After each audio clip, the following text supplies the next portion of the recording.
do kỳ kinh này yên trai họ khẩu ăn cần mê tủ mê kinh họ kem kem đẹp đẹp đi ngam ngam họ giảm bay quang sở ngữ để sáng thuộc này có ăn cần bay quang quả sự cái năng khải cột còn năng khải cột sự cái năng khúc khẩu này còn năng khúc khẩu sự cái năng nữa tặng xuống này có năng nữa tặng xuốngฝ่ามือสองฝ่าซ้อนกันตำสตินกลางตักไม่ไหวเอวเอ็มก็หัวตัวปัดเนื้อสื่อไม่เอาก็รับตา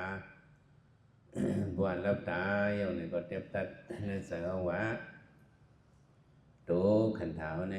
เขาเฮ็ดเป็นอิสระฐานะสีดูด้านบัน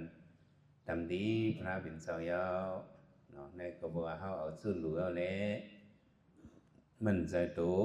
cậu mới kinh ngay dương trai ao này anh hao đủ tuổi hao này có bỏng vạ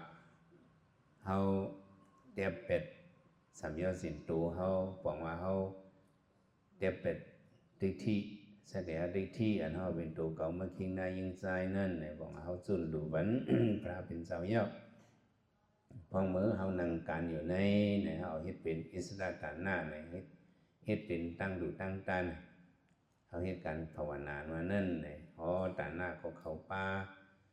ศีลาเนี่ยก็เขาก็เป็นคนอยู่ในศีลธรรมในศีลาของเขาป้าภาวนามานั่นก็เขาก็ยับตัวเหตุการณ์สมถะวิปัสสนาเนี่ยภาวนาก็ป้าเขามาเข้าการตราในตาหน้าศีลาภาวนาเนี่ยเขาซ้อมกันตั้ง3 ปึงอ่ะไว้เอวเอ็มก็หัวตัวปัดเนื้อสื่อรับตาก็รับตาแล้วก็ตัวขันเท้าไหนเอาดูด้านบันจำติพระเป็นเสาเยาวสื่อตัวของเก่ามาคิงนายิงใจเยาวผมสื่อตัวเก่ามาคิงนายิงใจทำเป็นสังมันเป็นเฉพาะนามะรูปะเป็นนามในยุค2 อันในนามเนี่ยบอกว่าเป็นเสรูปะไหน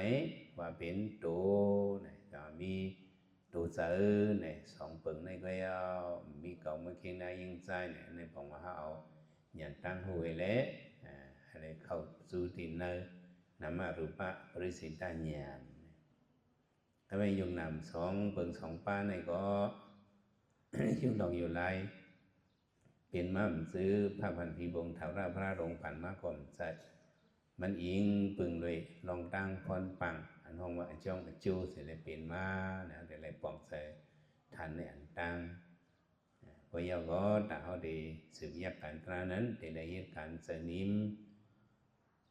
ตัวนิมเยาก็เสนิมเขาจะเขามานิมติคนหนังเขา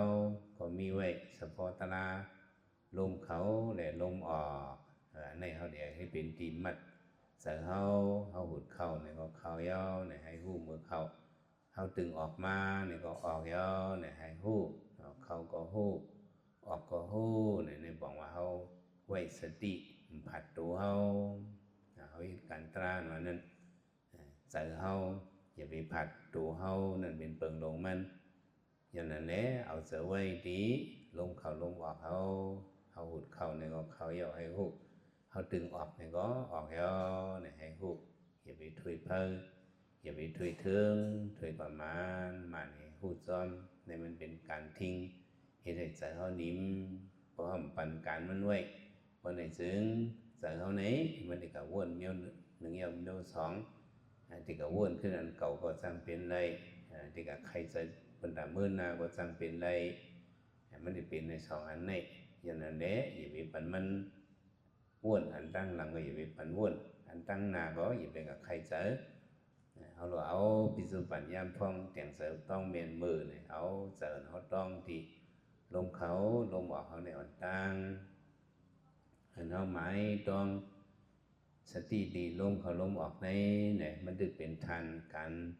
สมถะเว้ยมันไปเข้าในวิปัสสนา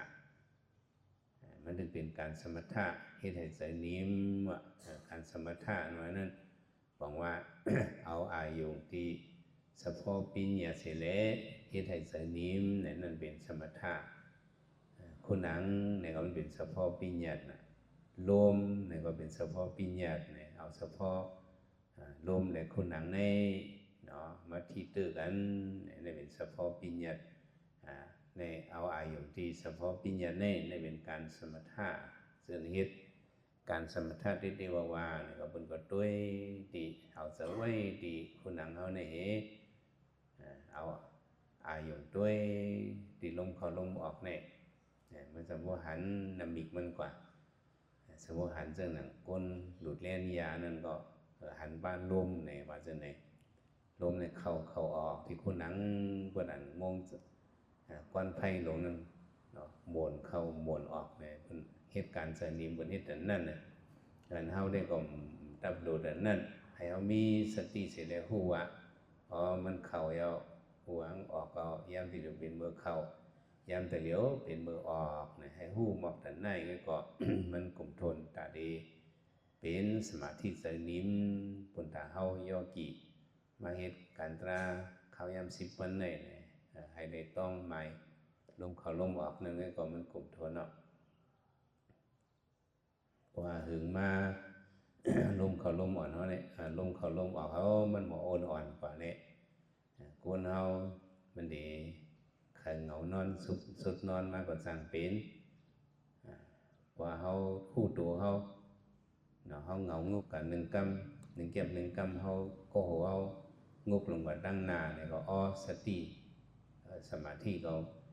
อย่าป่วนกว่าในวิริยะเขาจะใกล้เขานั่น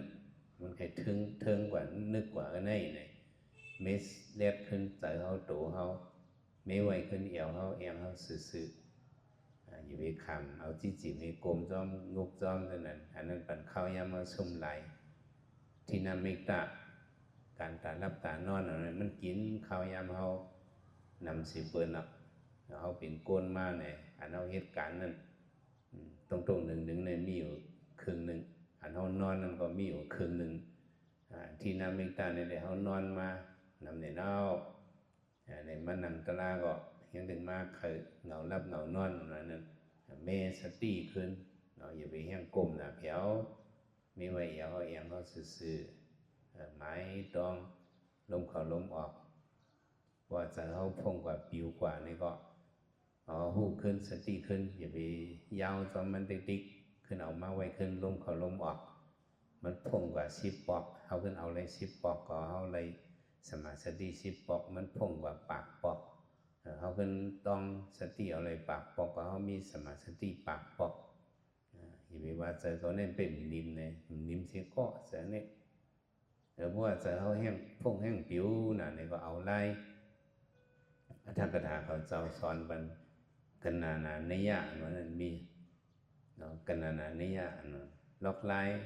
อ่านซ้อมลมเข้าลมออก เขาหุดเข้านี่ก็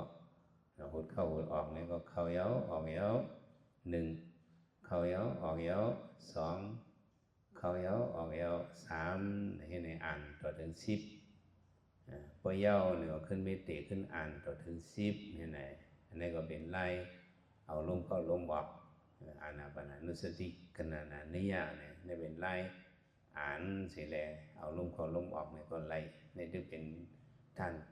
การสมถะที่ในใจนิ่มก็เอาวันละวัน2 วันในใดก็ยกเกี่ยวเขาเอา